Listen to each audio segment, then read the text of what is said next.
Okay, we're reconvening the regular meeting after closed session. Harriet, could you report out? There's no reportable action on any of the items. Okay, thank you. Renee, next item, please. Your next item is your fiscal year 2018-2019 General Fund and PEG Fee Fund proposed budgets.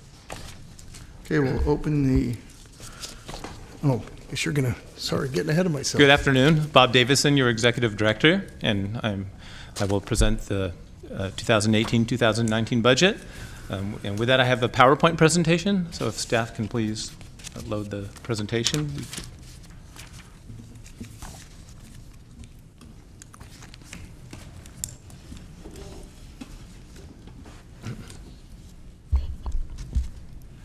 Okay, we need to back that up.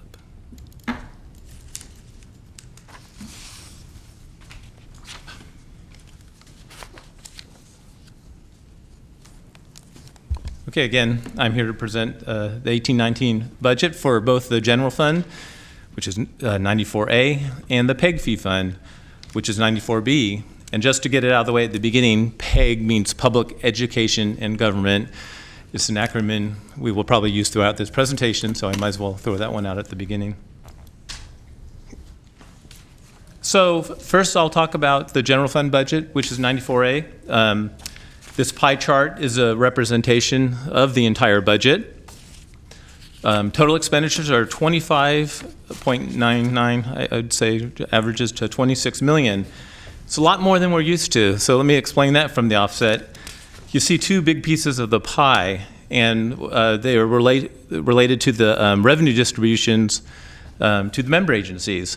And because of the June 28th being when we're holding this meeting, it's not possible to actually send the revenue checks out in June. So what happens is we're sending the revenue checks for the revenue distributions for 17-18 in July, and because of that, they have to roll over in the budget into this year's into the next year budget, and so we need to appropriate it accordingly. So a typical pie would just include the one large piece for the one revenue distribution. This year we have two.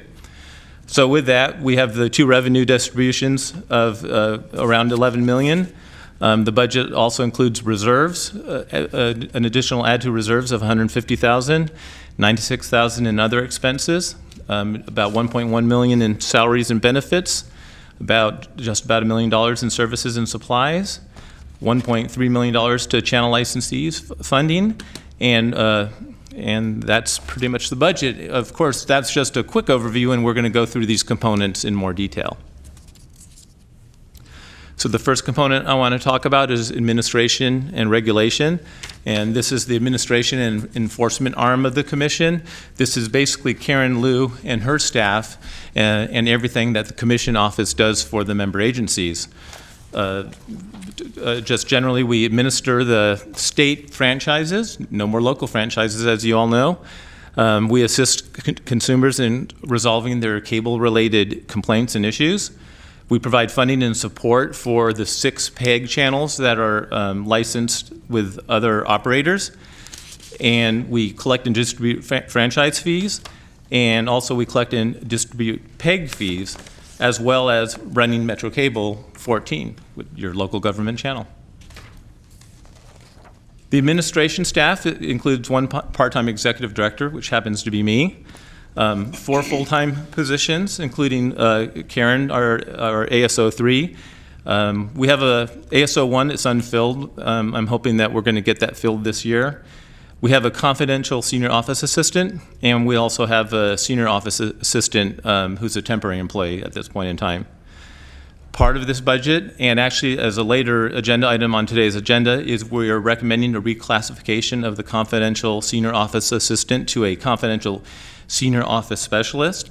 And this is just recognizing the more complex nature of the work as we bring on people to work as our office assistants. Over time, they develop a lot of skills and knowledge, especially with the Cable Commission, all the difficulties of the PEG process, franchise fees, and just the inner workings of the commission. Their job becomes more complex in nature. Also, we did we are working on a classification and comp study, which is not done yet.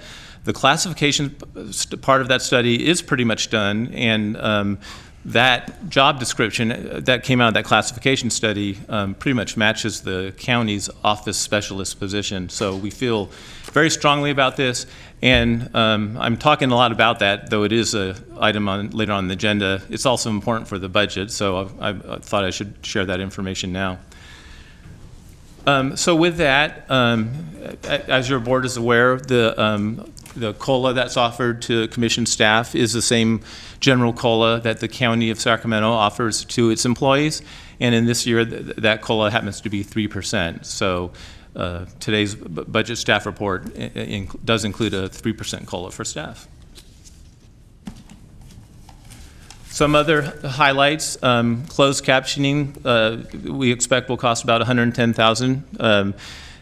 The legal counsel, we don't usually spend this high, but we like to have flexibility to spend that, and that's $200,000. The same with other professional services like the audits and such. We're budgeting $200,000. There's a judgment that went against us for the Comcast security deposit lawsuit that happened several years ago. Even though that's on appeal, the portion of that judgment, we do budget for that so that, you know, we're prepared at the time that we would have to pay that judgment, assuming that that doesn't change with the appeal. County DTEC services and IT hardware are two items that are higher this year. We normally pay County DTEC services, and actually they do a good job for us. There's a lot of technical things that happen with the Cable Commission and our interface with the county IT system. It's invaluable service. But on top of that, we were notified by the county that our computers, both in the admin office and in the Metro Cable office, are not compatible with Windows 10 and other software that, and that they won't be supporting what was on our computers. We were in need of an upgrade anyway. That just, I think, precipitated that update maybe a little bit quicker than normal. So with that, we have room in the budget to pay for the hardware and software related to that upgrade, as well as we've budgeted more for county DTEC and IT services. We don't have a bid, so we don't exactly know how much that amount will be, but I think we feel comfortable with the amount that we're budgeting. Like I said, we normally have an allocation from the county that we have to pay, and this is higher because of this project. With that, we are proposing to put another $150,000 in the reserves. Our current reserve balance is $1.2 million, and the commission approved a policy several years ago that created a target for our reserves, which is $1.5 million, and we are getting closer to that target with this allocation. We'll be at $3.5 million. Bob, Yes. there's a discrepancy between the agenda package and your presentation. The item 5, you have it 82,000, has 99.5 in the agenda item. Okay.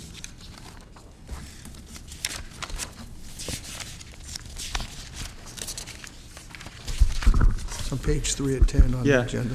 Bob, the 82,000 is accurate on the, as present on the PowerPoint, because the 17.5 from software was added twice in the staff report, so I apologize for that. Okay. Thank you, Karen. So we did make an error and added the same amount to two items in the staff report. So I what's apologize for presented? not pointing that out. Perfect. And then the CalPERS reserve that we pay into for other than retirement and post-employment benefits, based on our actuarial studies, we're proposing $90,000 for that. Component 2 is closed captioning. As you are aware, we have been captioning meetings since 2006. We caption close to 90% of our meetings, and the only meetings that we don't caption are the ones that are logistically we're not able to.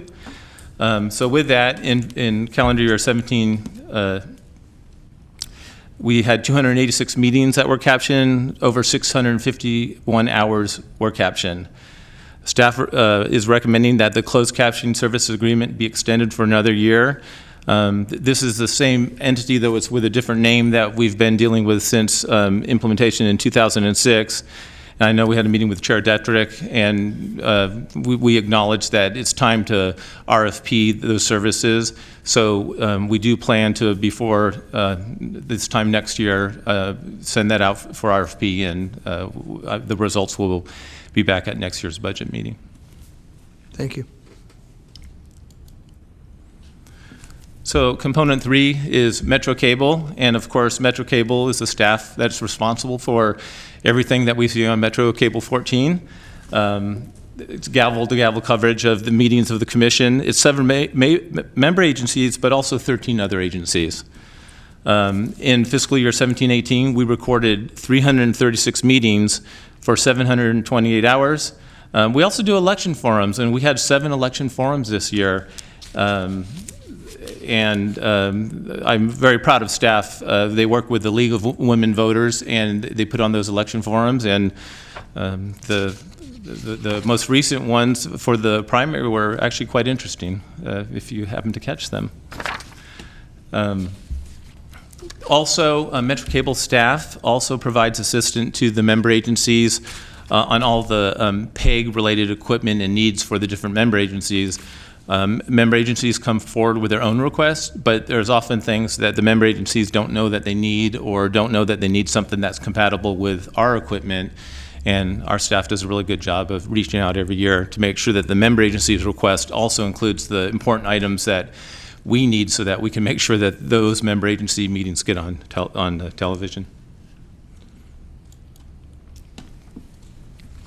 The Metro Cable staff includes 4 full-time positions: a production director, programming coordinator, a technical coordinator, and a technical assistant.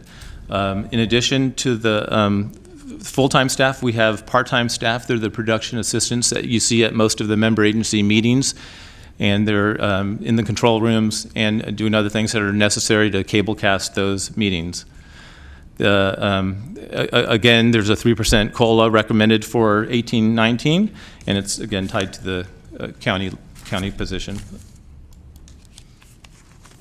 Component 4 is community programming, and this is related to the general funding that is provided for the operations base for the 3 channel licensees: Access Sacramento, KVIE, and the Sacramento Education Cable Consortium. And also funding is provided for Capital Public Radio. And I know that we did have some miscommunication with Capital Public Radio this year. I think it had to do with the previous executive director retiring. We didn't get a request from Capital Public Radio, but I didn't want to just pull the funding out. And we hadn't communicated, well, we communicated but hadn't received any response yet. So actually, we discussed this with Chair Detrick, and since our meeting, Chair, we did reach out to Capital Public Radio. Capital Public Radio has submitted a request, and they are here today, and I believe we'll be addressing the board later. Yeah, my gut feeling was that they didn't want to leave the money on the table. Yeah, and I knew from our past interactions with them that it was important to their operation, that it wasn't just money that they were happy about getting and didn't need. And like I said, I didn't want for miscommunication or changing of staff having a big part of their funding just disappear. Well, thanks for going the extra mile and following up again this week. Yeah, I appreciate the suggestion too. And Bob, excuse me, the request that came in yesterday from Capital Public Radio is at the dais for the board members. Great, thank you.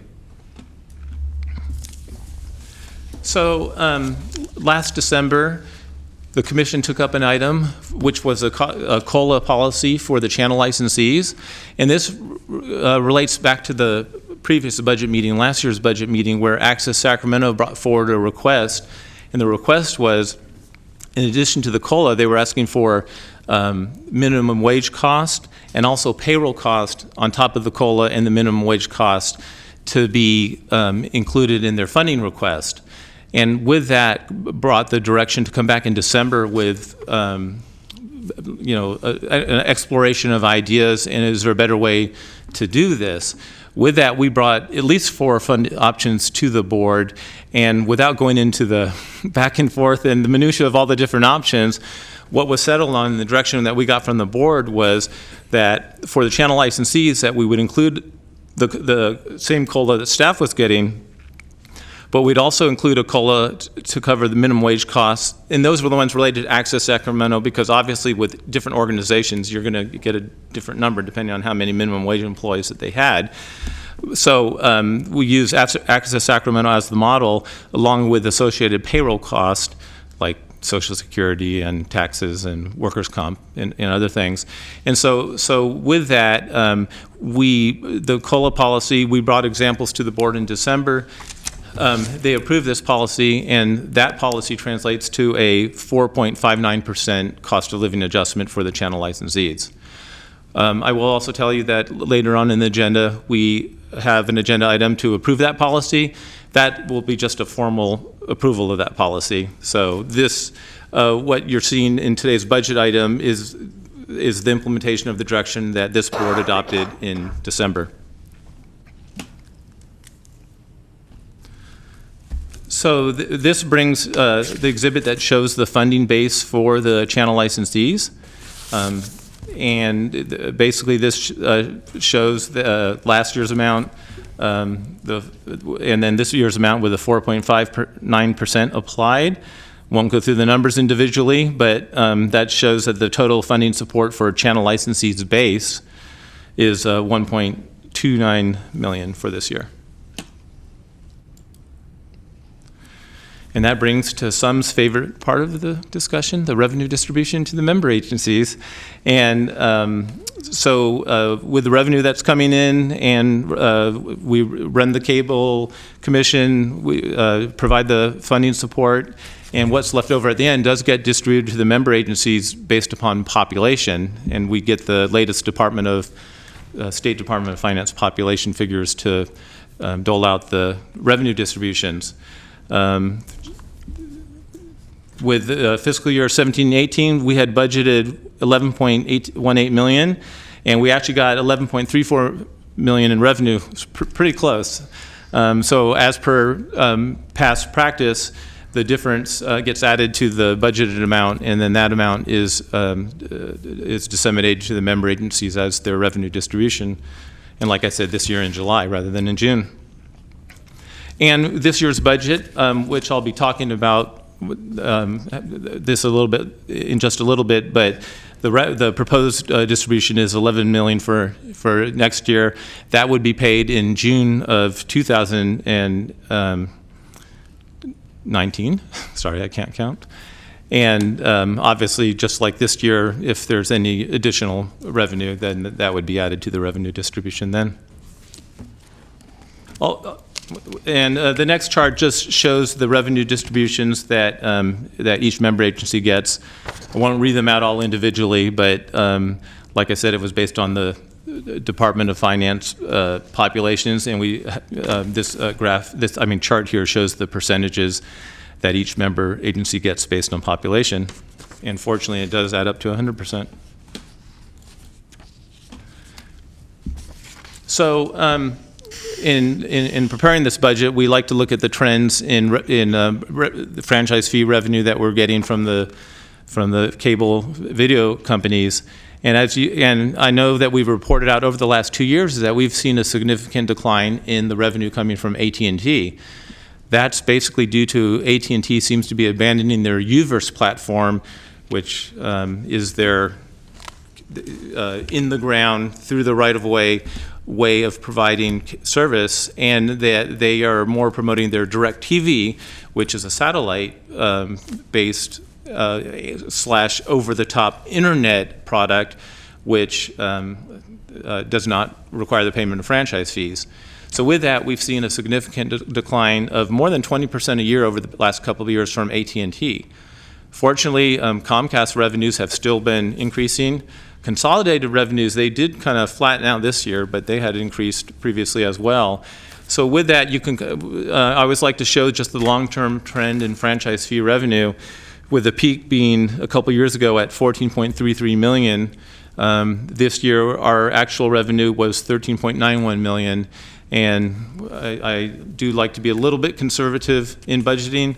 But not too conservative. This board, over on many occasions, expressed not being too conservative because this gets into the member agency budgets, and should there be revenue shocks throughout the year, we have time to plan for and provide for that. So anyway, with that, I believe that the franchise fee revenue that we've projected for 18-19 is 13.75 million, which is certainly lower than what we got this year.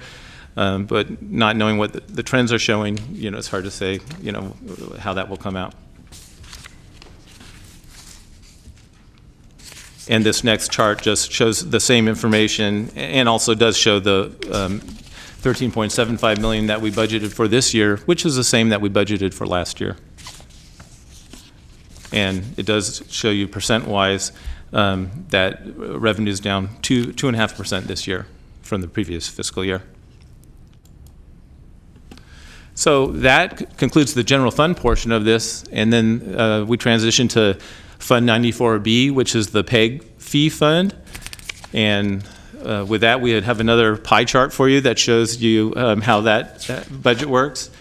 The total expenditures proposed in the budget are $14.4 million.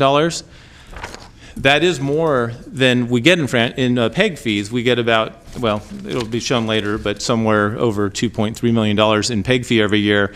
We've had a lot of money that has rolled into this year. You could see that large piece of the pie representing the best net for $1.2 million. I'll be explaining that a little bit later, but basically due to the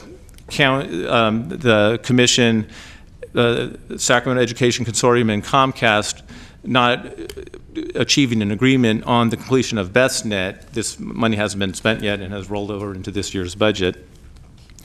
Other aspects of the budget, channel licensees one-time equipment request of $1.3 million. Channel license facility and equipment base. We talked about base in the general fund. Some of those many years ago, we moved a lot of that base over to the PEG fund when there were budget issues. A lot of that money has moved back to the general fund, but some of the base is still in the PEG fund for the just ongoing equipment needs of some of the channel licensees, and so that's what's called the base in the PEG fund. Metro Cable has $118,000 in equipment. We are proposing another $150,000 into the reserve, contingency of $109,000, and then almost $1.3 million in member agency requests, the control rooms and member agency equipment needs related to PEG for the 7 member agencies.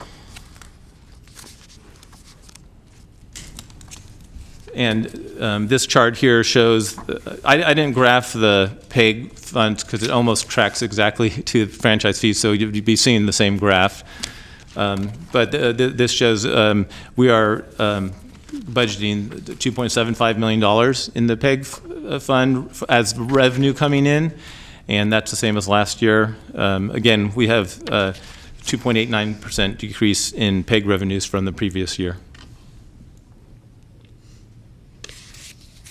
So Exhibit 3, which is on your dais, it's an exhibit that basically includes all the requests of the member agencies, of Metro Cable, and of the channel licensees for equipment this year from the PEG fund. Now, I'm not going to go through it individually because most of it is equipment related to control rooms, chambers, anything that's related to PEG. It's a lot of equipment. I do have one request that I'm going to point out to you that's unique this year. But for most of this, it's business as usual. It's certainly a lot of money. We have significant requests. We have almost $1.3 million in member agency request. Channel licensees request of $2.7 million, and then Metro Cable request of $118,000. So that makes up most of what you see detailed in Exhibit 3 on the dais. Now, I did say we had one significant request this year, and this is related to BestNet.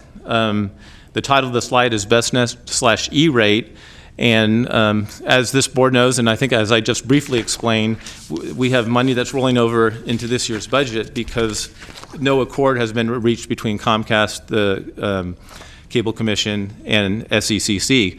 So with that, we are, SECC in their request this year has requested that $1.25 million in previously allocated funds for BestNet completion be spent in this following manner.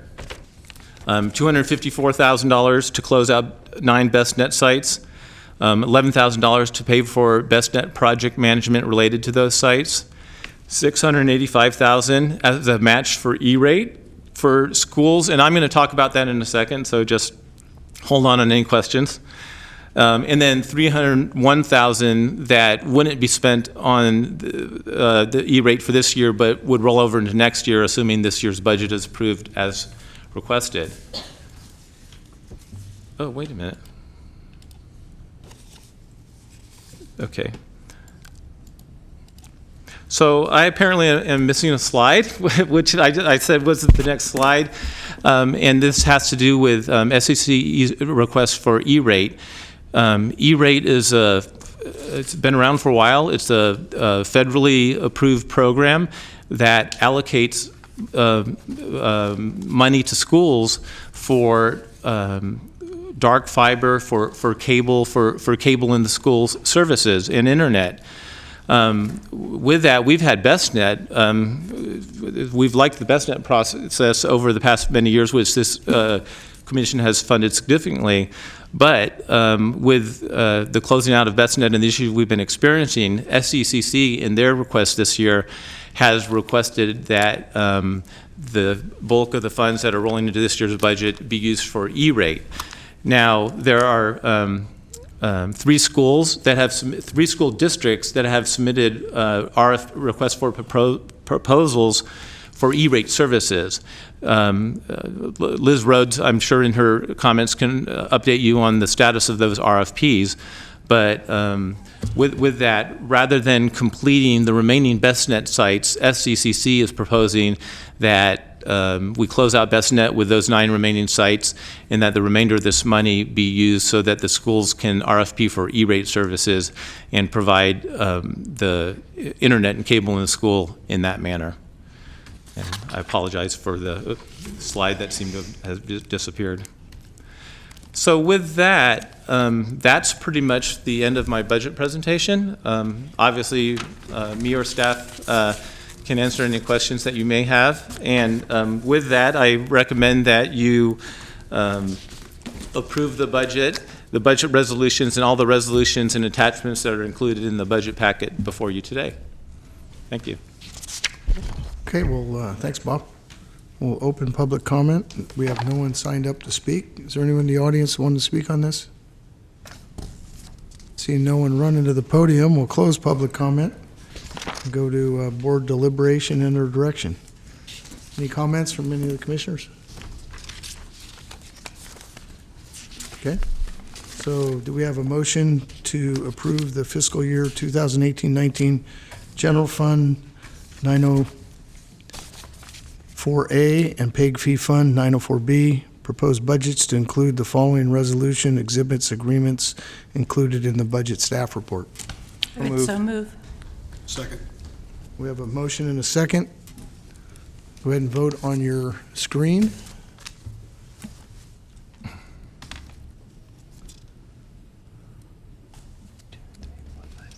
We're hoping it works this year.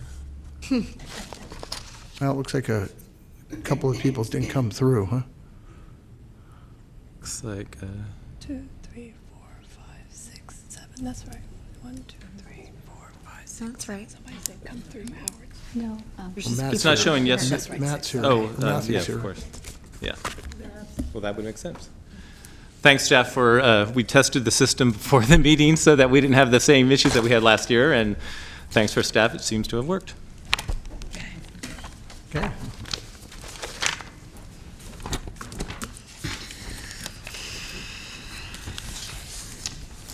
Renee, could you read item number 3, please? Yes. Your next item is your resolution number 2018-007, approving the revised cost of living adjustment policy for channel licensees. Good afternoon again. And I won't belabor this because we just talked about this, and we certainly talked about this in detail last December.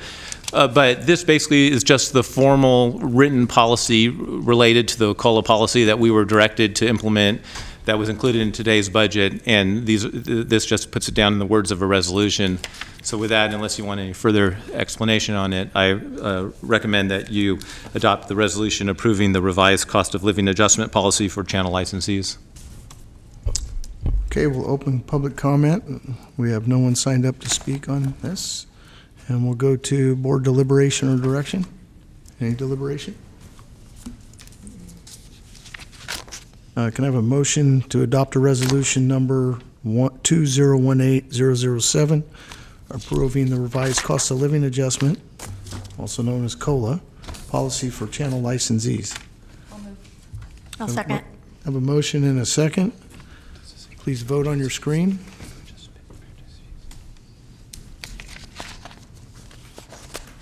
Unanimous vote with those present. There it is. And Matt, for Passes. some reason, yours isn't showing up. I don't know why. Who's this not showing up? Mine is, it's Brian Oh, or Hedges. I'm Matt Reed. It's Oh, I'm sorry. Shown up. Too bad. Sorry about that. Okay, so moved.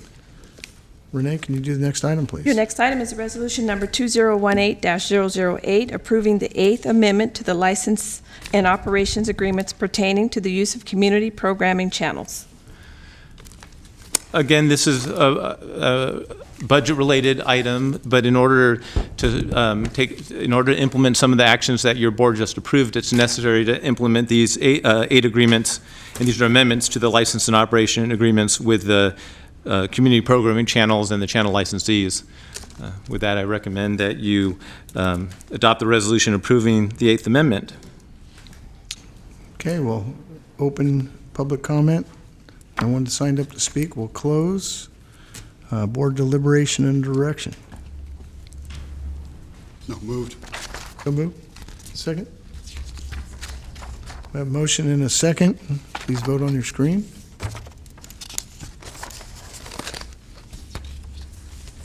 Motion passes. Perfect. Next item, Renee? Your next item is a resolution number 2018-009, reclassifying the senior office assistant confidential position to a senior office specialist confidential position. Okay, so this item, again, I've explained it during the budget, so I won't go through the details and explain it again. But we are recommending that the board reclassify the senior office assistant confidential position to a senior office specialist, confidential position, and adopt today's resolution. Okay, thank you, Bob. We'll open public comment, and we have one speaker signed up. Ron Herman? I'm sorry, for what? So it's on item 5, is that what you want to speak on, Ron? Oh, I'm sorry, that should have been item 15. 15, okay. Renee, you were right. Okay, so we have no one signed up to speak. We'll close public comment. We'll go to board deliberation and direction. Any deliberation? Just one quick question. Now, this is consistent. This change is consistent with the county's overall employee packages for the same type of work and duties? Yes, the position description is actually, we developed it based on our classification study. We recently reviewed it, and it compares very closely to the county position. Just for the record, thank you. Mm-hmm. Any other comments, questions? Motion? I have a motion, second? We have a motion and a second. I'm Please vote sorry, on Lisa, screen. was that you? Thank you.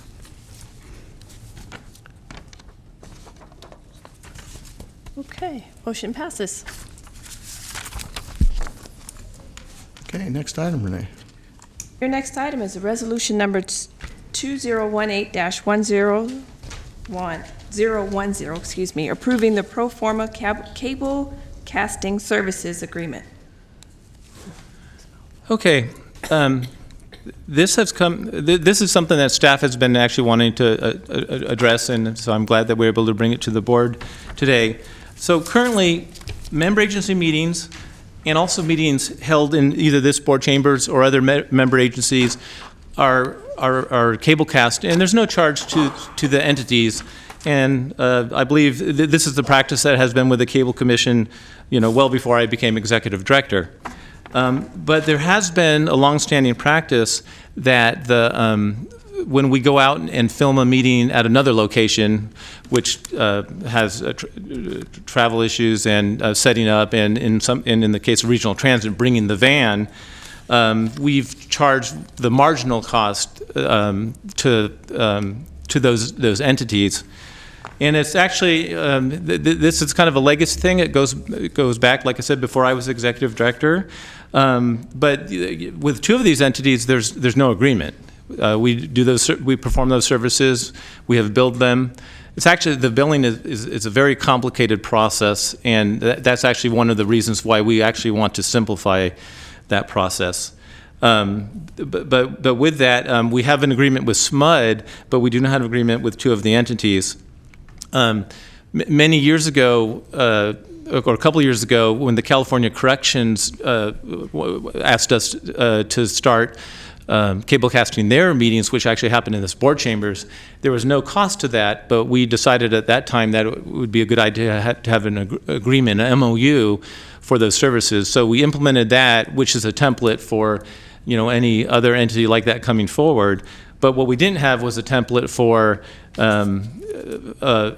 other agencies that aren't member agencies, that their meetings are in outside locations. So with that, we felt that we should prepare a pro forma an agreement that basically, if we get a new request to cablecast somebody's meetings, that we have an agreement that we can use. In addition, we want to rectify the long practice of not having agreements with some of the entities that we're already performing services for, and we want to make that right. So today we have this pro forma agreement before you. We also wanted to simplify how we charge. Again, the past practice was the marginal cost, but what happens is the tracking, the billing, the process.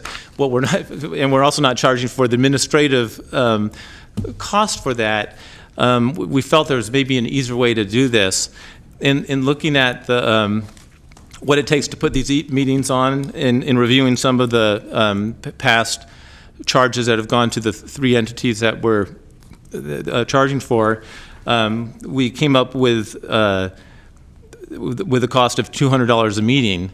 That pretty much covers the cost of the production assistants that are needed to drive to the meeting, be in the control room, cablecast the meeting, return home, and upload and get those meetings on Metro Cable.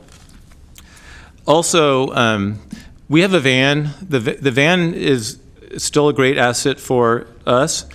We use it less since Galt developed their own control room. So the only meeting that we actually use the van for on an ongoing basis is regional transit. We didn't think that it would be fair for regional transit to pay for the entire cost of the van, but the county charges about $800 a month for us to have that van. I mean, in addition, so with that, we felt that regional transit or any entity in the future that relied on the van for use to pay a $200 charge to pay a portion of the cost. It costs the commission for that van. So with that, one other thing I will point out, we did have another error. There was an error in this staff report. We included schools as part of one of the meetings that we would use this pro forma agreement for, but actually the schools record their own meetings and they send that to us, and there's just very nominal cost to the schools for that, so they would not be subject to this pro forma agreement. So with that, I recommend that you approve today's resolution approving this pro forma agreement for cablecasting services. Bob, I got a question on Sure. when was that $200 set? Was that back in 1990 when this original agreement? Well, the $200, we just came up with it, and really we reviewed not only did we review the charges that have went to these entities for the marginal costs, for mainly the cost of the PAs to either go from their home or go from the Cable Commission office, go to the location, set up for the location, film the location, return, upload the meetings and such. We costed that out, and obviously some meetings will go long, and that doesn't capture a meeting going long. But it seemed like that the average was, close to $200. So And that's just the straight labor costs. There's no indirects or overheads added on there. there are no indirects or overheads. No, sir. That seems too inexpensive to me. Sure.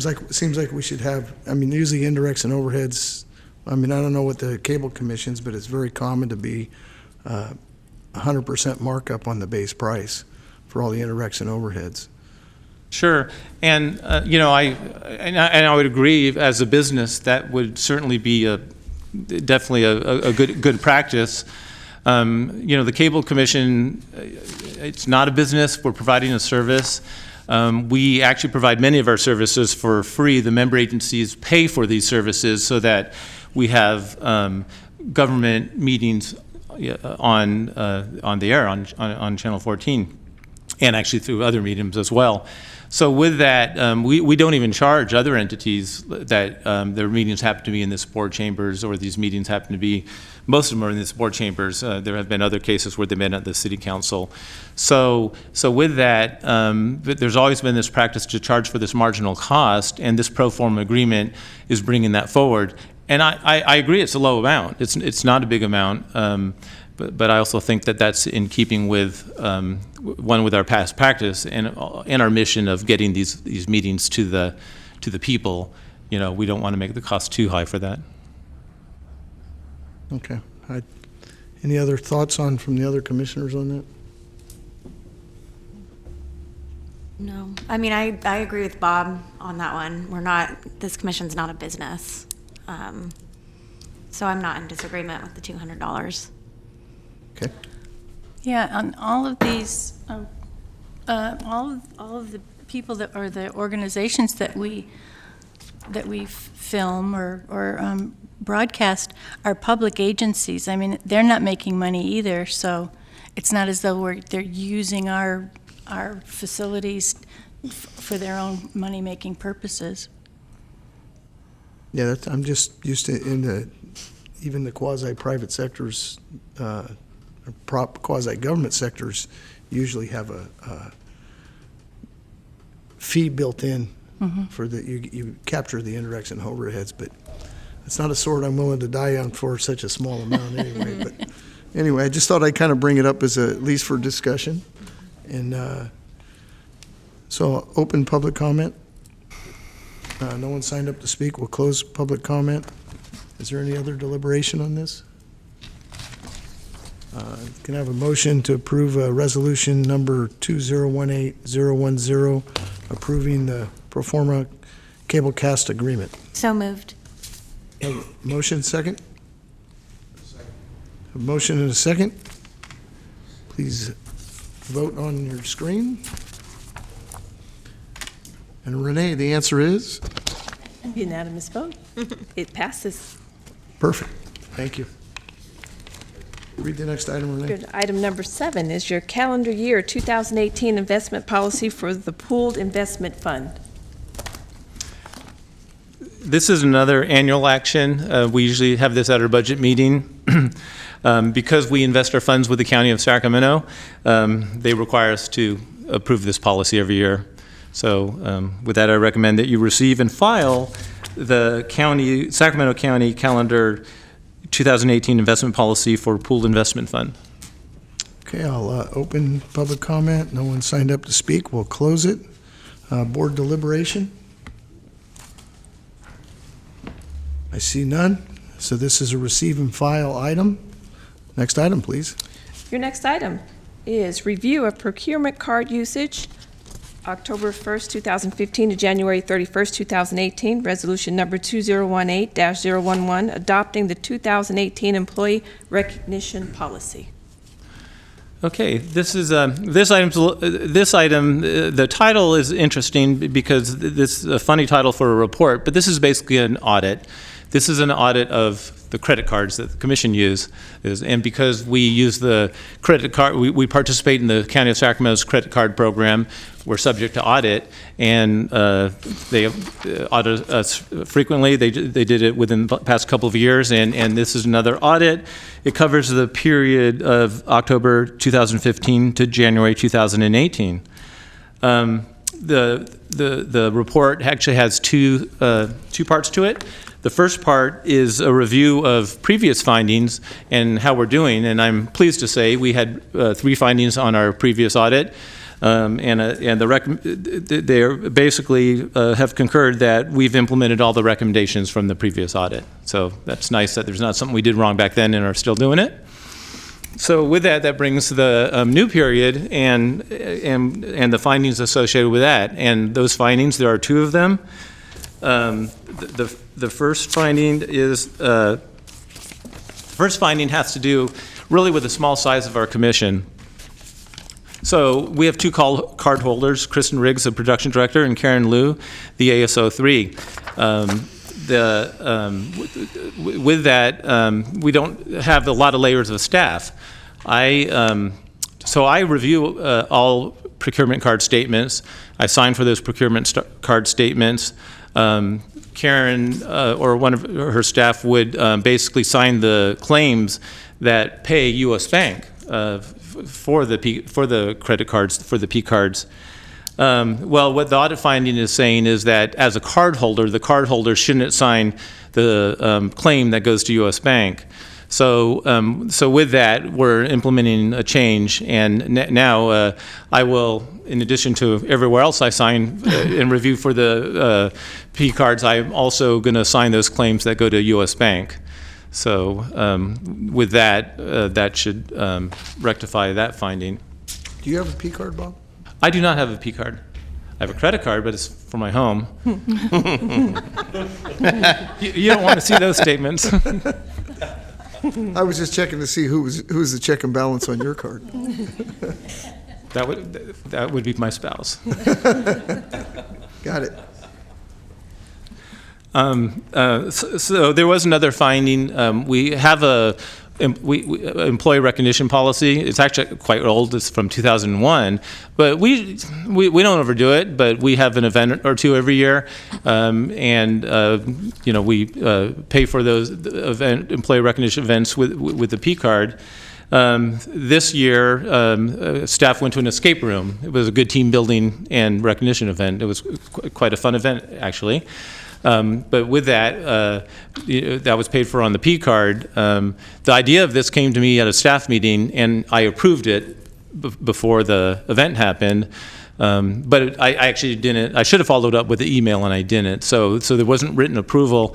Our policy didn't require written approval, but the P card audit basically saying that for a payment like that, there really should be written approval. So with that, I agree with the finding. I think it makes sense. As a good practice, I think going forward, I'd do that anyway. But also, too, we have brought forward an update to our 2001 recognition policy, and we've updated that policy basically to make certain that any approval based on the recognition policy is in writing before any use of any expense is incurred. And also with that, we also reviewed the latest recommendations of the County of Sacramento for policies related to their P card, and then we've incorporated that into this policy as well. So with that, I recommend that you receive and file I called it an audit, the report on the review of the participation in the county P card program, and also adopt the 2018 employee recognition policy. So I'll open public comment. No one signed up to speak? We'll close public comment and go to board deliberation and direction. Any comments, questions? I would just like it noted that I did read this, and I agree that I want on record it has been read. I agree with your finding and your thing, and this is about as much fun reading this as watching water evaporate. So it had to be done. Yeah, from an audit point of view, I sit on the audit committee for the city of Elk Grove, and these are little it's dotting the I, crossing the T, but I think it's important for have a paper trail, so. And as the executive director, I'm glad it was boring. Right. Any other comments, questions? Okay. So we'll, My only comment is that I love the escape room. I've done it a few times. It was a good event, and it was a really good team-building event. Yeah. And it both is. teams got out in time It's great. with like a minute left. Bob, if I can quickly. what's it?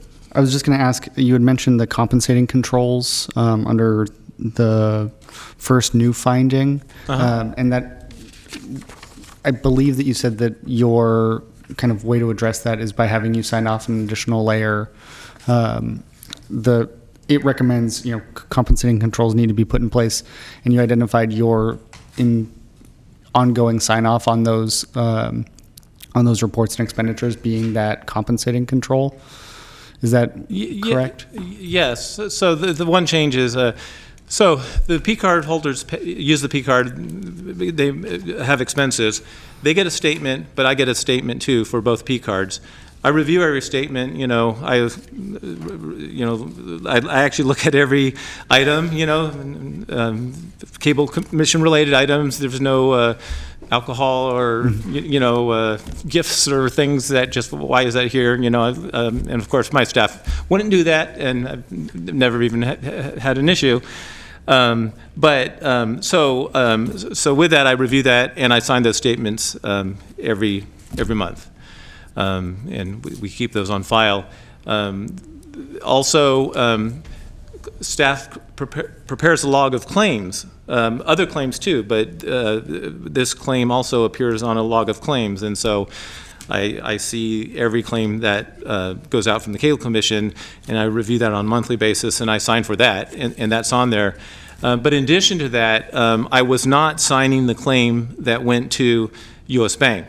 That claim was signed by Karen, and the auditor's point was, well, she's a card holder, she shouldn't be signing that claim. I felt there was enough controls because I was reviewing it on multiple occasions. At the front end, I was reviewing it, and I was reviewing it at the back end, and it always matched. But I understand. In a large organization, you probably would want different people with these positions. I think I assigned 3 or 4 times on this. And, maybe it looks like a little bit of overkill, but I'd rather have overkill than, P-card abuse. Yes.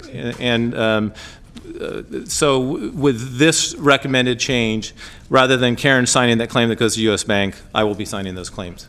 Thank you. And all other times I sign are still there. So that means I signed 3 or 4 times. More layers. I'm not sure which, but one of those 2 numbers. Okay, thank you. Any more comments or questions?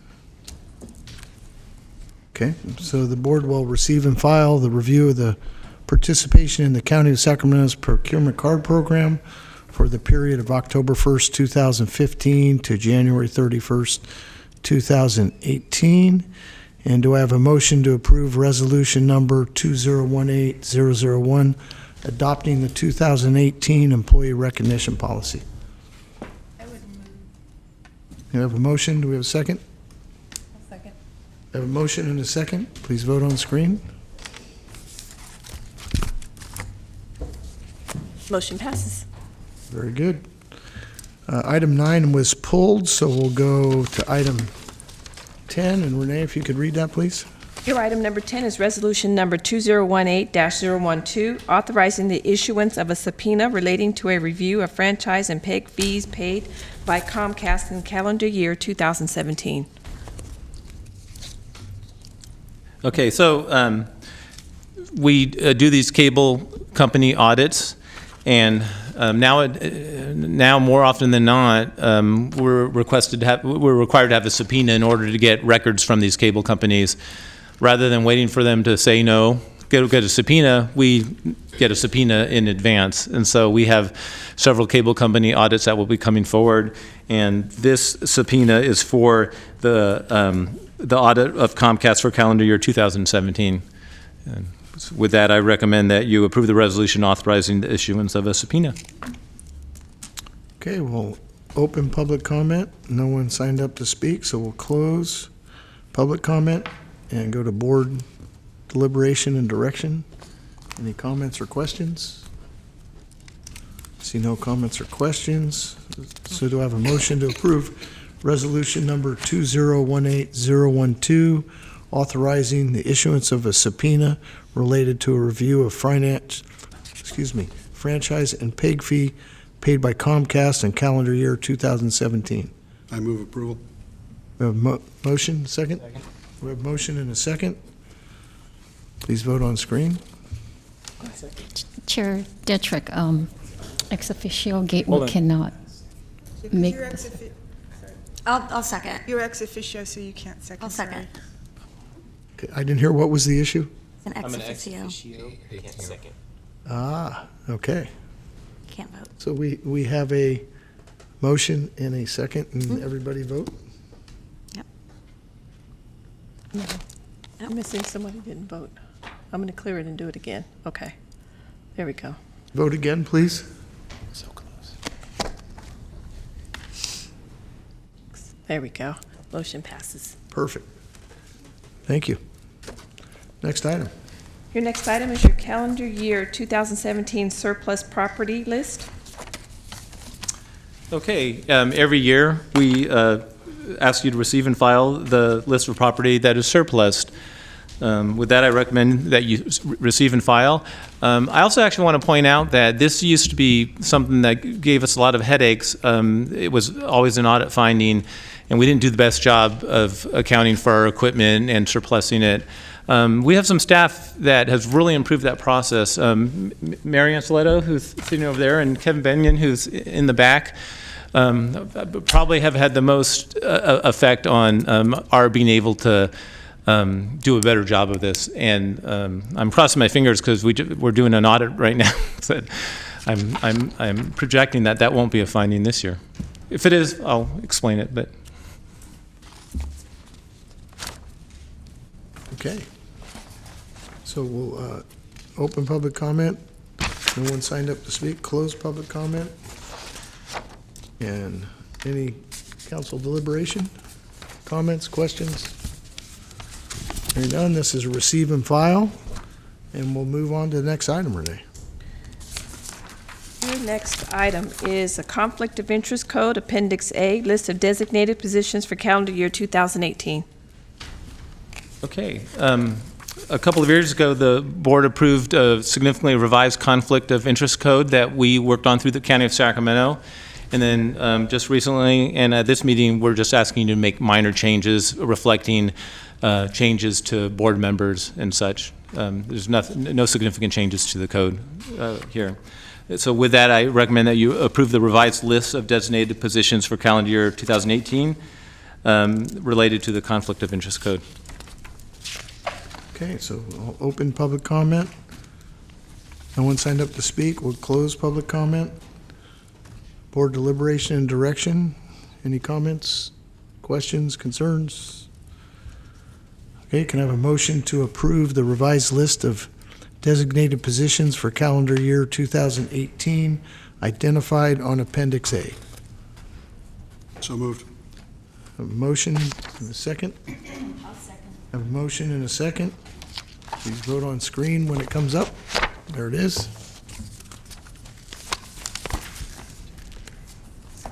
Who's missing? 1, 2, 3, 4, 5, 6. There. Don't get a vote. Thank you. Sorry. That's okay. Motion passes. Fantastic. Okay, next item, please. Your next item is item 13, is your chair and vice chair election. So we basically have included in here the history of the chair and the vice chair.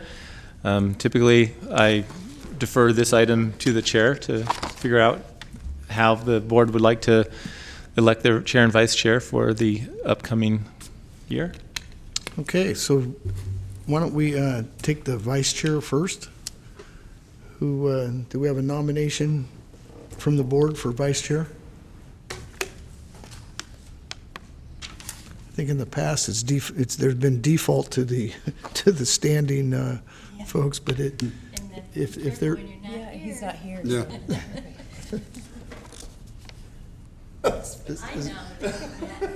okay, we have a nomination for Matt. I'll second. Just to clarify, he is the current vice chair, so. He is Right. correct. And he's absent. You can't, He just had a second child. Yeah, I know. I don't think you can second, correct? I can't second. Yeah. Howard did. Oh, Howard did. Oh, I must have saw your hand coming up. Very similar, and we look alike.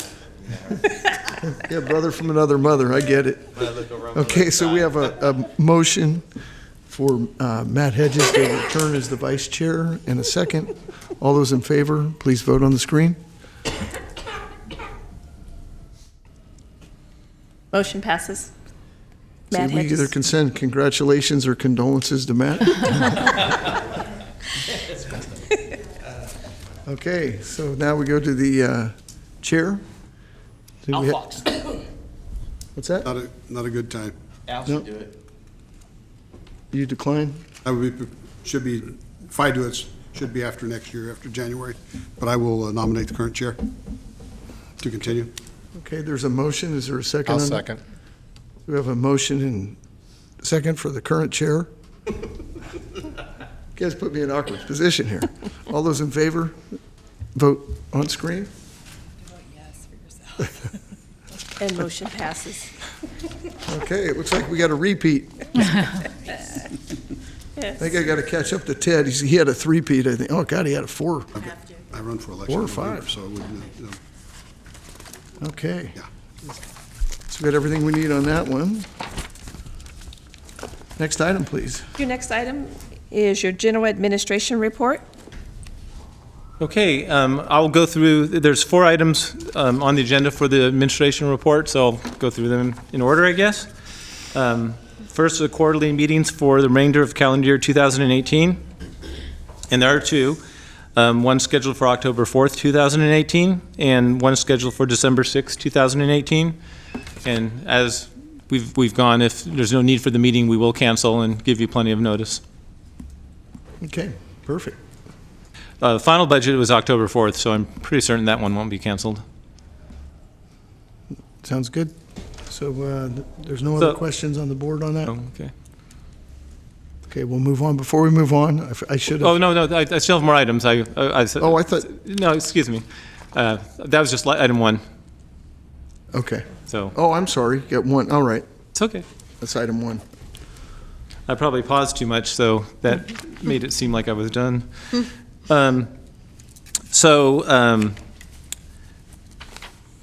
I do have delegated authority to enter into agreements, but up to $50,000. But with that delegated authority, I'm to report to the chair when I enter into such agreements, and also to report them out at the next board meetings. So with that, I actually have item 2 and 4 are related to such agreements. So first of all, OSPA and Skolco, who perform cable company audits, I entered into basically 3 letters of understanding with them. One for the review of franchise and PEG fees for AT&T for calendar years 2016, 2018. And that is for, that agreement is in the amount of $10,500. One for the review of the same for Comcast for calendar year 2017, and the budget for that is $14,000. And one for the review of franchise and PEG fees paid by Consolidated Communication, and that one is $16,000. Is that correct, Karen?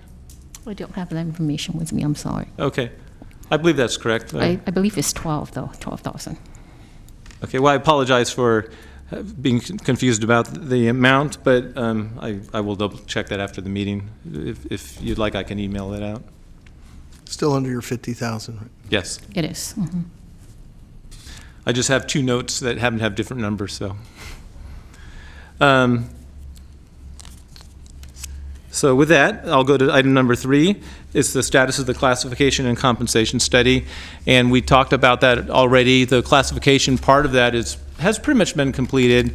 The compensation part, we ran into some difficulties finding good comps. I actually had expected that that could be the case, so we tried to fend that off from the beginning. But we have many unique positions that there aren't a lot of position-like positions around, and that some of them maybe they're close but not quite right. So basically, the study needs a little bit more work. Because of this pending meeting and because of some other things that we wanted to address, we put that part of it on hold, but we hope to pick that up shortly after this meeting anyway. So I'll be updating your board on that in the future.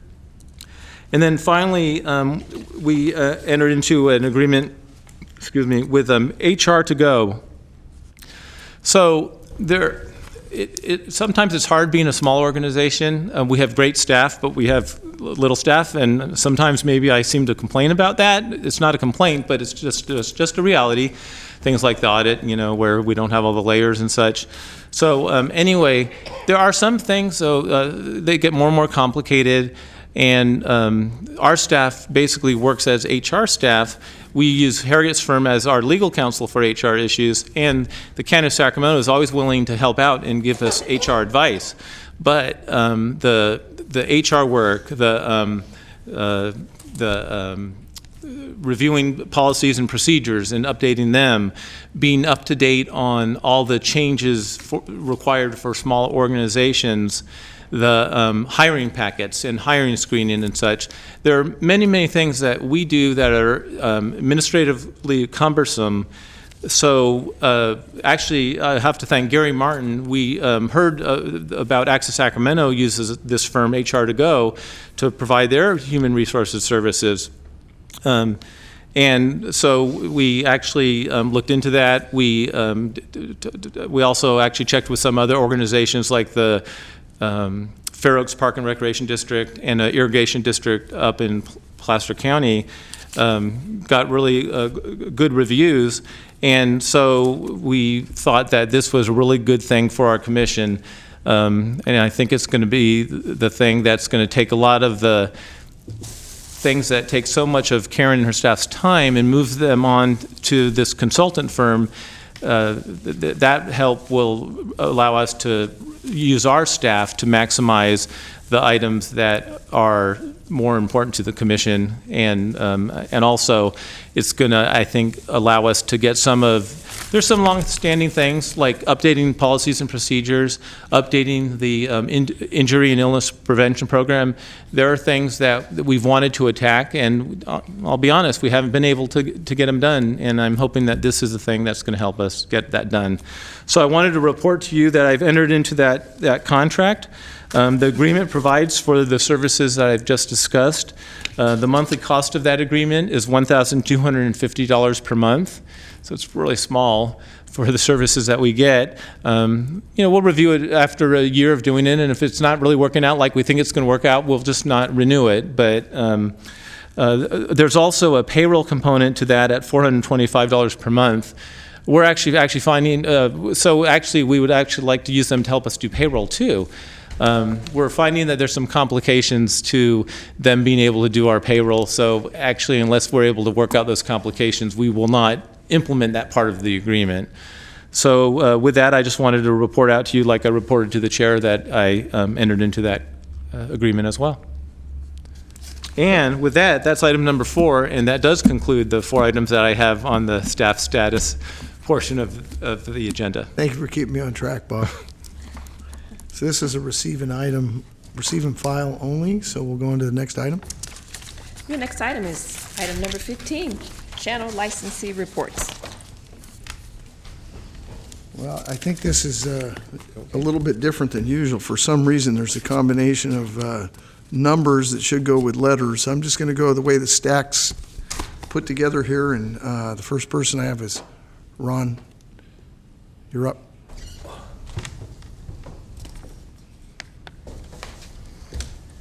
Thank you. I'm Ron Herman with the Sacramento Faith TV. I'm the program director. It's good to see you all again, once again, after all these years. Just a little general information I wanted to give. The Cable Commission, the Sacramento Faith TV has been licensed to the Interfaith Council of Greater Sacramento. John Fish has been our president for the last 10 years. They oversee the license and oversee us. And we just had a change. John has just retired this year.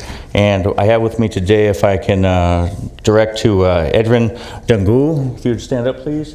This is our new president. So I'd like you to acknowledge him. Him and his board will be overseeing Sac Faith TV. Karen Lou, if you don't already have the information, I'll pass on his information and his email addresses and so forth. Sacramento Faith TV has been here for almost 25 years. I'm celebrating my 10th year as a program coordinator, and although we don't receive financial support from you, just having your support and allowing us to be part of the PEG program is great for the Sacramento area and letting us bring faith in what Sacramento Faith TV broadcasts to our community. Faith community is alive and well in Sacramento. Sacramento Faith TV, although we haven't been financially supported by the commission, we've had our ups and downs. In 2013, we were negative $20,000 in the red, and for a couple of years there, I thought I was going to be looking to our other distinguished programmers here for a job, but this year we're going to have a $20,000 plus budget, and we're in the black finally, looking good. We've got $10,000 in a marketing budget. You'll see about 15 weeks of Sacramento Faith TV billboards on Highway 50, Highway 80, 99, and I-5 from now to the end of the year, promoting our station. We've taken on a different path the last couple of years. We've kind of taken on the Walmart kind of model where you have the big box store and the smaller stores come around it, and it creates some synergy there. So what we've done is we bring in the larger ministries like Joel Osteen, Billy Graham. You've heard of these big international ministries within our country. We brought those on board, and what it has done is has attracted our local faith groups to come on board with us and kind of fill in around there and increase our programming and increase our viewership. I just want to leave you an update of what's going on with us. I've got a little 60-second commercial here to show you the new Sac Faith TV and what we're bringing to our community. Do you have any questions? Well, thank you very much. We look forward to seeing you next year. Thank you.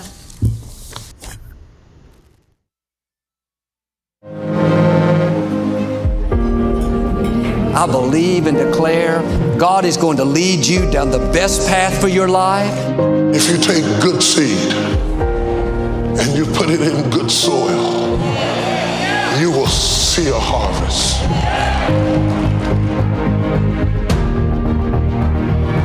We're taking the mission to places and people who need it the most, providing fresh water, education, and sanctuaries of hope. Just incredibly beautiful to see us come to the point where we're washing each other's feet, we're praying with each other, all different backgrounds, all different ethnicities. You get fresh air, you get sunshine, you get the exercise, the water, the nutrition if you're eating out of the garden.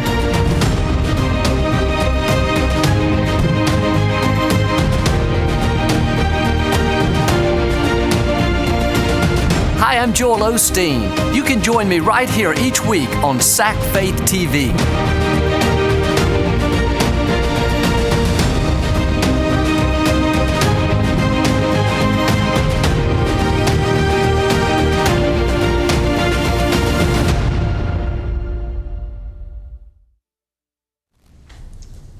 Very good.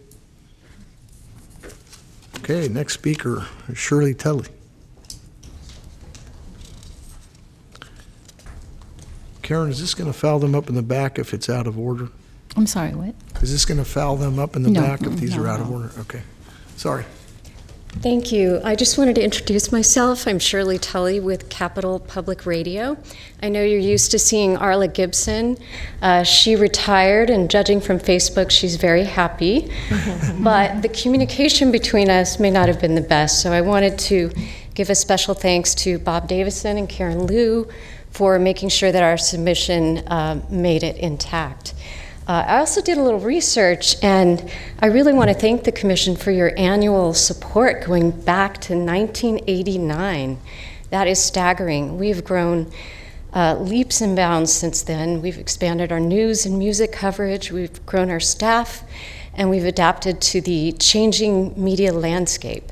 And it appears to be paying off. People are consuming public radio at a historically high rate.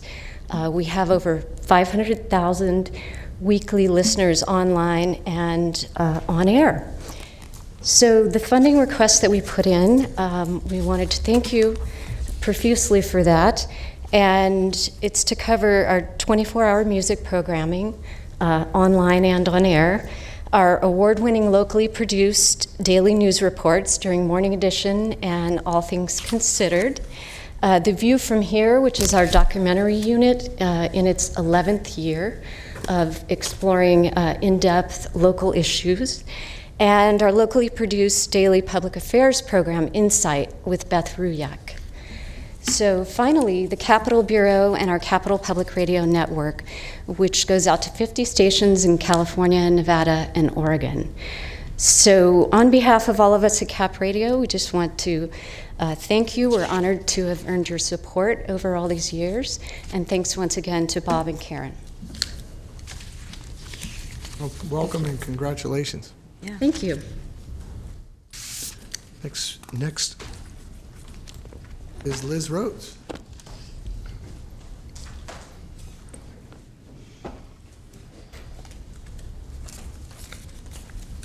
Good afternoon. I'm Liz Rhodes with Sacramento Educational Cable Consortium. First of all, thank you for what you've done for BestNet, and thank you to Bob and to Harriet. It was so sad we were stalled, and there was just nothing we could do, and I want you to understand that because we couldn't finish those schools with Comcast, and no matter what we seemed to do to try to move that forward, we couldn't. We came up with this E-rate plan, and what that gives our schools, and what I really want you to understand, is that the 40-some schools that were not connected because of issues with the agreement will now be connected with similar capacity. Actually, it's better capacity than what they had with Comcast. It will be connected to BestNet. BestNet will continue to be the managed network that it has been, meaning that we have a great deal of flexibility. We have renewal agreements within the E-rate, and it's cheaper than had we done it just building at cost with Comcast. The other win to this is that Comcast has the ability to apply for to actually do the work. And in this case, we did invite Comcast to respond to the RFPs. They did not respond. But in this next set, all schools, remaining schools that are out there, with the exception of a handful because of their geographic location, will be connected within the next year and a half to BestNet, and it will be done. So thank you. It is tremendous. It's exciting. And it's great to be able to resolve it in a manner that really is win-win. It's win for this community, it's win for Comcast, and it's a huge win for you, and without you, it never would have happened. So thank you. That's really, really important. I think the biggest win is the kids. Oh, big time. Absolutely. Yeah. And what's happening in our schools because of BestNet is absolutely tremendous. So the other thing that I wanted to share with you, I have a little video, just a little minute and a half, kind of a recap of our annual SEVA Award Night. We had standing room only, over 1,100 people. Some of you were there. It just goes to show you, again, what you do for the students in our schools by giving us the SEVA money to create the SEVA labs. We gave you a list in our thing. There's 40-some SEVA labs out there. You funded, again, money for next year. We already have 12 schools in the pipeline and for the first round, and it's a matching kind of thing where your money, your contribution supports about a third of the cost. So we have the buy-in from the schools. They pick up about a third, and the district picks up another third. So I just wanted you to kind of take a look at some of the things that were done this year and the response that the students have, which is tremendous. So if we could roll that tape or play or push the button, whatever it is you do nowadays. Maybe.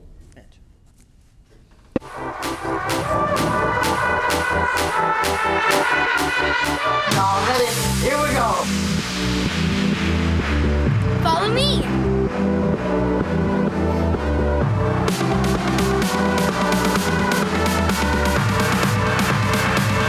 So let's jump in.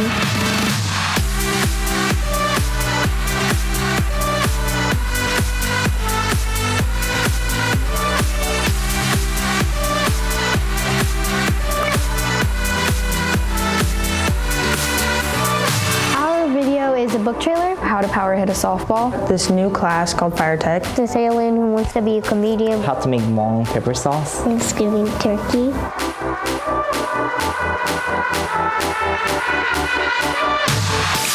Extra, extra, read all about it. I think video is an amazing thing because you can use it to teach people things. You can use it to make people laugh.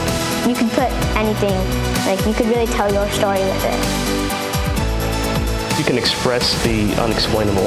Every person, they have certain ideas that they can't quite articulate. But I feel like with film, you can kind of transcend the language barrier and show them exactly how you feel. This experience has been amazing. I have like a wonderful class. It's just glad to get my video out there. Because it is educational, getting students to teamwork and bond, and doing something you love with others is a transcendent experience. To all the students that feel like they can't do it, you can. You just need to work your hardest.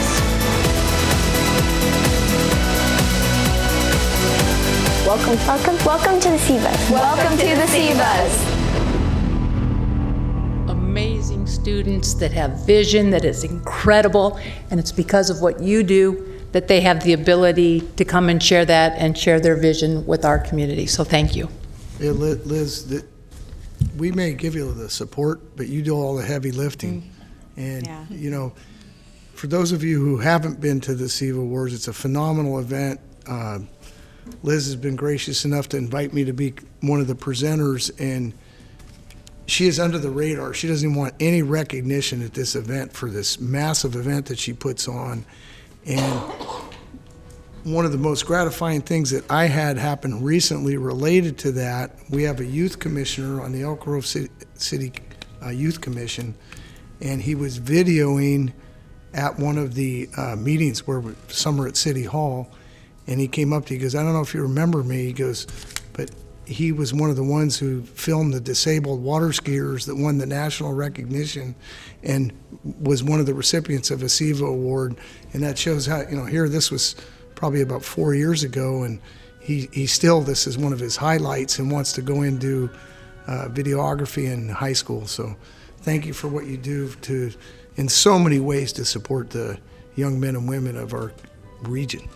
Well, you are too kind, and thank you, but it really is a collaboration of some fantastic educators and you, your staff, and I think we're so fortunate in Sacramento because we have all of these resources that are made available through this cable commission, our channels, the funding, and then just the interest that you show, the interest because you're there. Sarah, you were there this year. I was going to echo that. Oh, phenomenal, right? It's amazing, and I will be back.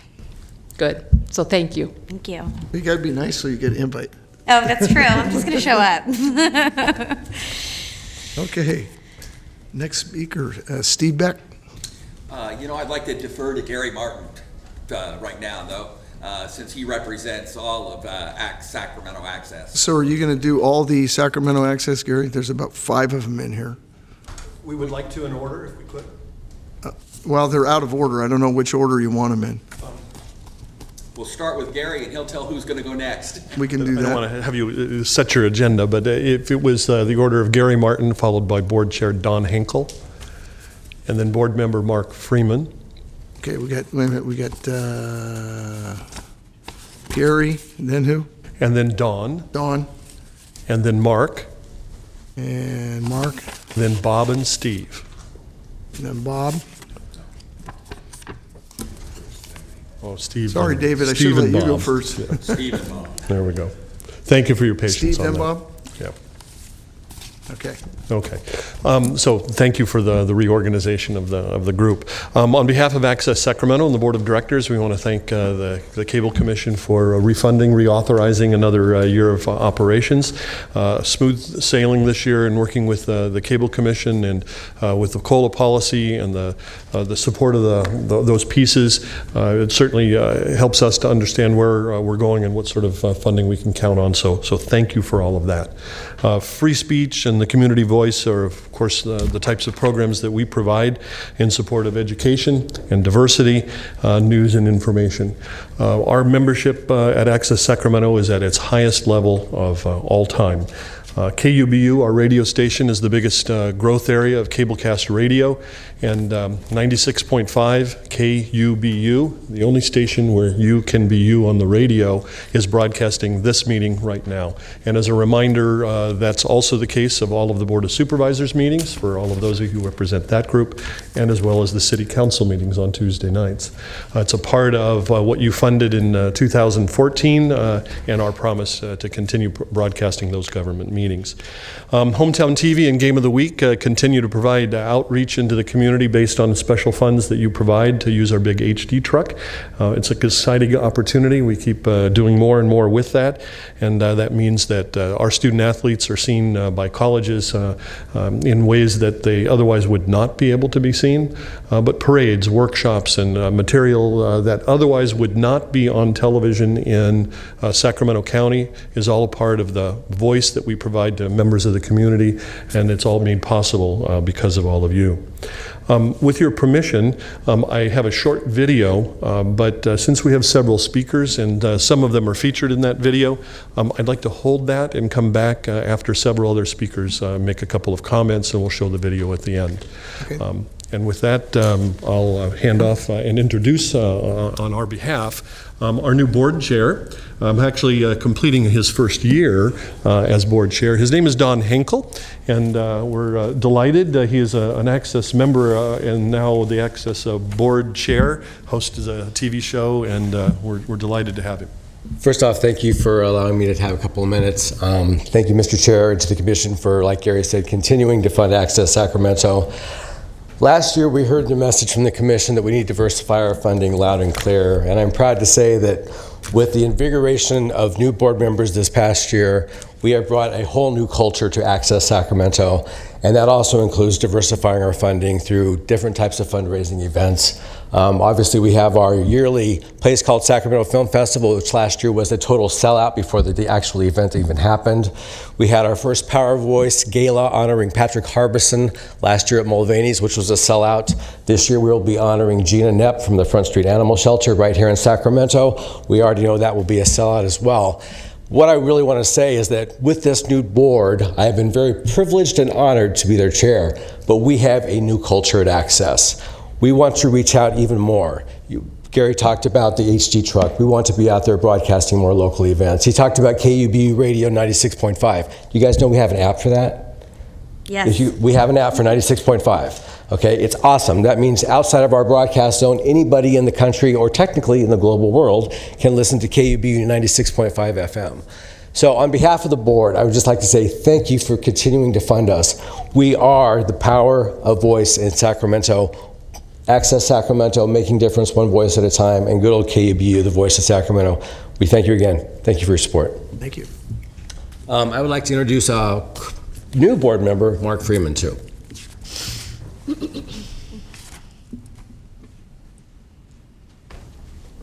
Welcome, Mark. Thank you very much. I'm a new board member of Access Sacramento. Very excited. I was a member of Access when they first started. Actually, when they were at the church on K Street many, many years ago, if anyone remembers that far back. And Access really gave me my first glimpse at what I could do with media, what I could do with doing community outreach, and in turn started my own company where I do multimedia communications for many of the nonprofits and so on, governments in this area. And what I've seen that there was truly a need for nonprofits in this area, community organizations, grassroots organizations that have that voice. Many times they use the internet, but that's not always the best way.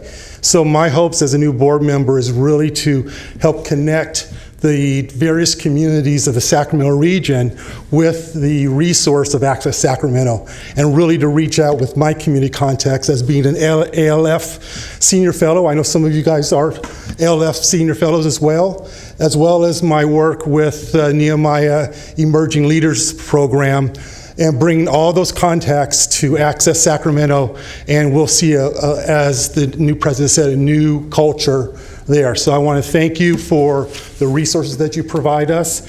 And I'm right now in the learning phase, but you'll see me as a champion throughout the different community meetings, and my face will be a regular presence representing Access Sacramento. Thank you. So, Mark, I'm really excited, and to you guys that you picked up Mark as a member of the board and willing to, because he's been coming in and doing stuff in nonprofit groups and some of the groups that I've been around and seeing some amazing technology at it was specifically at a doctor, all black doctor conference where he was having it on the web and streaming, and so on being on point, picking up someone like that is amazing. So good job, guys. Mr. Chairman, ladies and gentlemen of the board, my name is Steve Beck. I have been a history guide and history program lead for California State Parks for almost 21 years now. I am also a local historian, writer, researcher, and it's in that volunteer position that I came to Sacramento Access. I have a unique position in that I get to see who comes and visits Sutter's Fort and other historic sites in our region, and there are hundreds of school kids that come through, but there are thousands of school kids that do not have that opportunity because of the cost of bus transportation or the availability of buses. There are students that are denied that. With that in mind, public access does just what their name implies. It provides access, and they invited me along with producer Bob Crimmins to come on and talk history. We study the curriculum standards for California elementary schools, although I happen to know that our history programs are being used in high school and in the university level as well. But matter of fact, we talk about what the California state flag and all of its elements are about. And we bring history to people that would not otherwise have access. And to those people that can't access Sacramento Access, we have also, through their generosity and the use of their equipment, we're able to produce DVDs on various parks within the region: Sutter's Fort, Marshall Goldfield's discovery, the Transcontinental Railroad, the Stanford Mansion, and many other of the parks. It's our hope to extend these, and with your generosity, we'll be able to offer even more product to more people. So thank you for what you do for all of Sacramento. Thank you, Steve. Thank you. Bob? Hi, my name is Bob Crimmins, and I'm a producer at Access Sacramento. And I got a gift for each one of you. I guess this isn't bribery, is it? I don't think so. Anyhow, this is what we do. And there's one here for each one of you. And it's a tour of Sutter's Fort, before Sutter's Fort, during Sutter's Fort, and after Sutter's Fort. So by the time you're done watching this, you can become a docent at Sutter's Fort, guaranteed.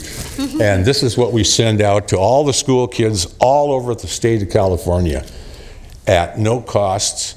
And if I were to ask you guys, why is there a 1 star on the California flag? Does anybody know? If I ask you, why is there a red stripe on the bottom? Anybody know? Well, I'm going to tell you something. I spent 4 hours down at the state capitol one day, went in and out of offices, politicians' offices, and asked them that. And their aides and their secretaries and the policemen standing down there by the governor's office, and everybody. Not one person could answer why that is on that flag, and it's filled with those flags at the state capitol, and they don't know. So that's what we're teaching school kids. Why is there a red star? Why is there a strip in the bottom? So anyhow, you can jot this down too, livinginthewest.com. You can go see us. There we are. And I have a little thing here, and I just want to show you, just to show you what, like you say, we spend a lot of money on these people. What are they doing with it? Well, that's what we're trying to show you. That's one thing we're doing, and that video would not exist without you guys. So by you guys helping finance us, you guys are part of the team that are going to help teach all the school kids in the whole entire state of California. So we already got that set up. So anyhow, here's a little thing I got, and I just want to show you real quick here of how the money is spent that you put out. So anyhow, I got this resolution 10 years ago, I was standing right here, and the mayor came down and presented it to me. And I didn't know when they got in touch. They sent me a letter and said they want to see me at the Board of Supervisors meeting. And I thought, oh my gosh, what did I do? They didn't tell me anything, so I came down, and I sat right over there. And then finally, at a point, they called me up. And I came up, and they came down, and they gave me a plaque, a real plaque, with this whole thing on it, and I said here, and holy cow, I had no idea. Anyhow, just let me read you two little quick things so you get an idea. It says, whereas, resolution in recognition of Bob Crimmins receiving a Heroes of Human Services Award. Whereas Mr. Bob Crimmins for the past 25 years has voluntarily helped people improve their lives and so on and so forth. And it goes into where I also trained paralyzed veterans and taught them how to use their computer by talking to it. Because you know you can do that. You can do that. But for 8 years I did that. And then also it says, therefore it be resolved that the Board of Supervisors, County of Sacramento, State of California, does hereby congratulate Mr. Bob Crimmins for being a real hero in our community and for making it a better place through his many volunteer service efforts. Okay, I did all this stuff because you guys helped support us. I wouldn't have this, I couldn't do this, that disc wouldn't exist, all them school kids would not get that education on all this California history without you guys. So there you go, thank you. So you're now part of the team. Thank you. Okay. There'll be a test on the California flag. Yeah. So Bob, is that we have to view this to get the answer to your questions? No, that's Sutter's Fort. Okay. The program is the Bear Flag Revolt that we did.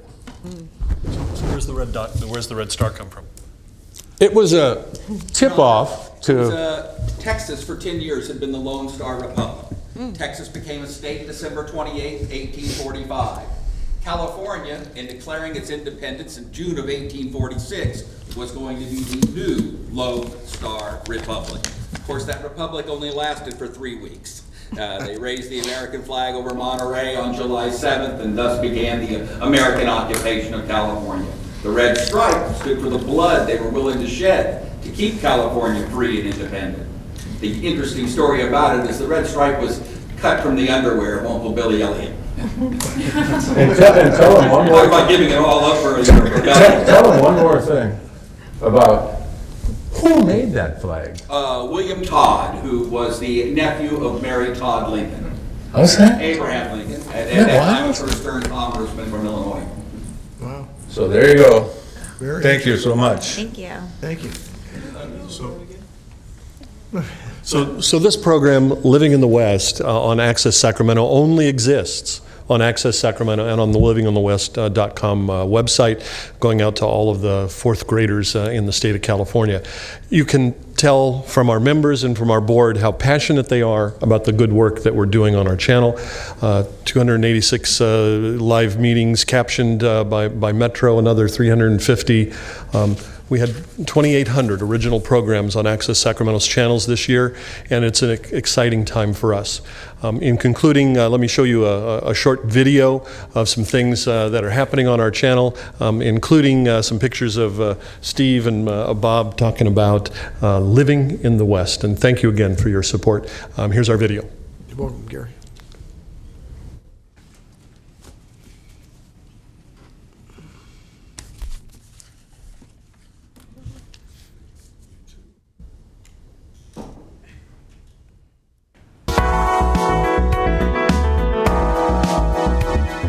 You know, I hope today we can answer some of those questions that you raised and give people a feeling of what life was like before there were automobiles. Welcome back, ladies and gentlemen.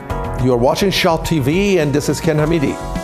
On May 6th, the Yisrael Family Urban Farm and its volunteers gathered at a local Oak Park residence to build a garden and promote healthy communities. Yeah, coming up live on Livewire, we've got a great show for you today.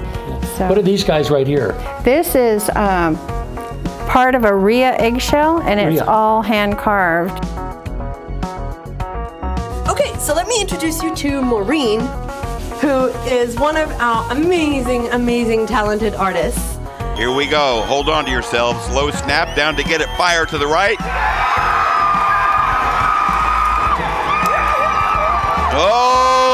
goodness.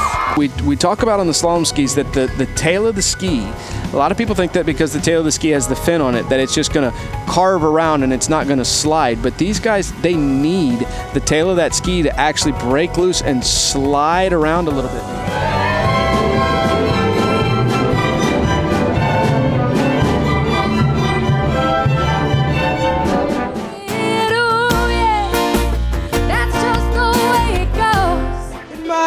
Body, gotta snatch it back from that nobody. From the psychedelic mind of Moses, waters are wide. Welcome to this broadcast of local civic public meetings presented by Access Sacramento and KUBU-LP 96.5 FM. My name is Spanish Fly. I do Spanish Fly flashbacks like I do every single Monday from 4 p.m. to 6 p.m. Night Train Jazz Show right here, 96.5.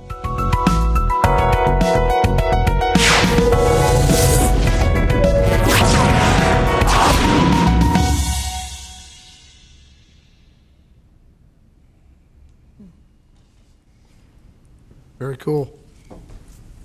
Thank you for sharing that. Okay, our last speaker in this item is David Lowe.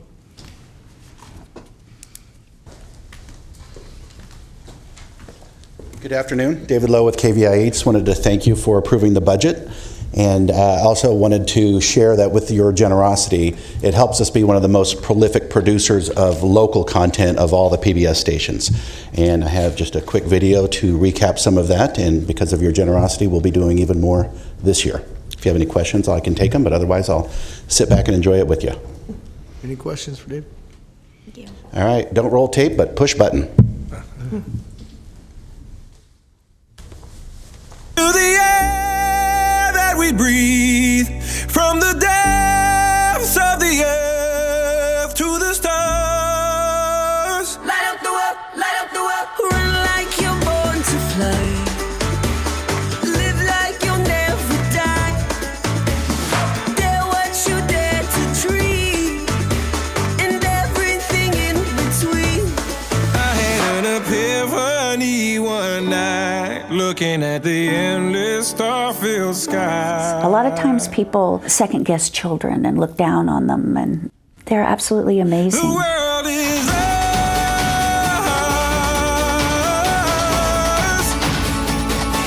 The world is ours. I would love for us as a society to get to the point where we work together. We know that every kid comes in there with a dream. This is about what is right.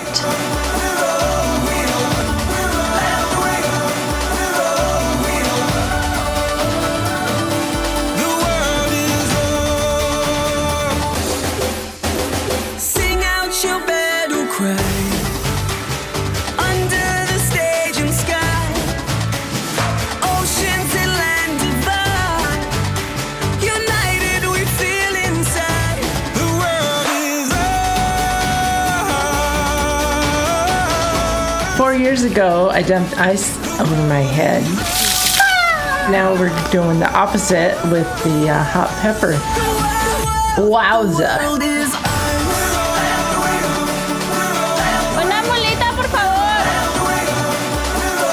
We're making memories every day, and I want to look back at fond memories wherever this business goes.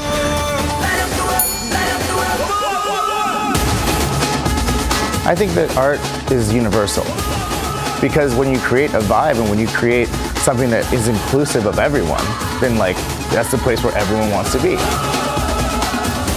The world is ours.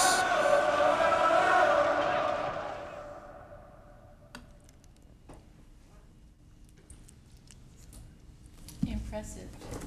Thank you, David. Well, you guys put together some great videos, and appreciate all that you guys do for the community, the cross-section of how you all overlap a little bit, but different in each way as well. So thank all of you. Next item. Your next item is your state franchisee reports.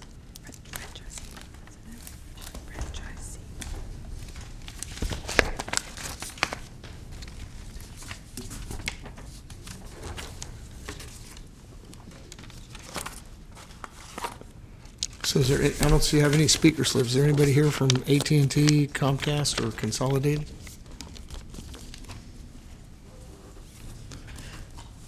So I guess we'll move to next item. And your last item is your public comments. So public comment. Members of the audience, let me put my glasses on so I can read this.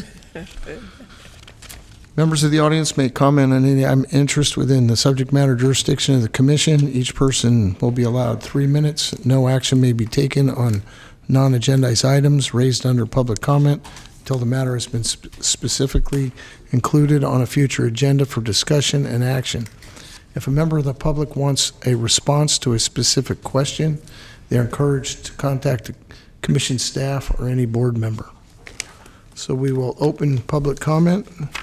We have no one signed up to speak. Is there anybody in the audience that wants to come forward? Gary, you're not allowed. We'll close public comment. Before we adjourn, I was remiss on thanking the board for, I guess I got voluntold that I would be back. But no, thank you. It's an honor to serve. And thank you. And Bob, Harriet, Renee, Karen, you guys are awesome to work with. And appreciate everything you do, and look forward to another year working together. Again, Matt, thank you. Welcome. So with that, we'll adjourn the meeting.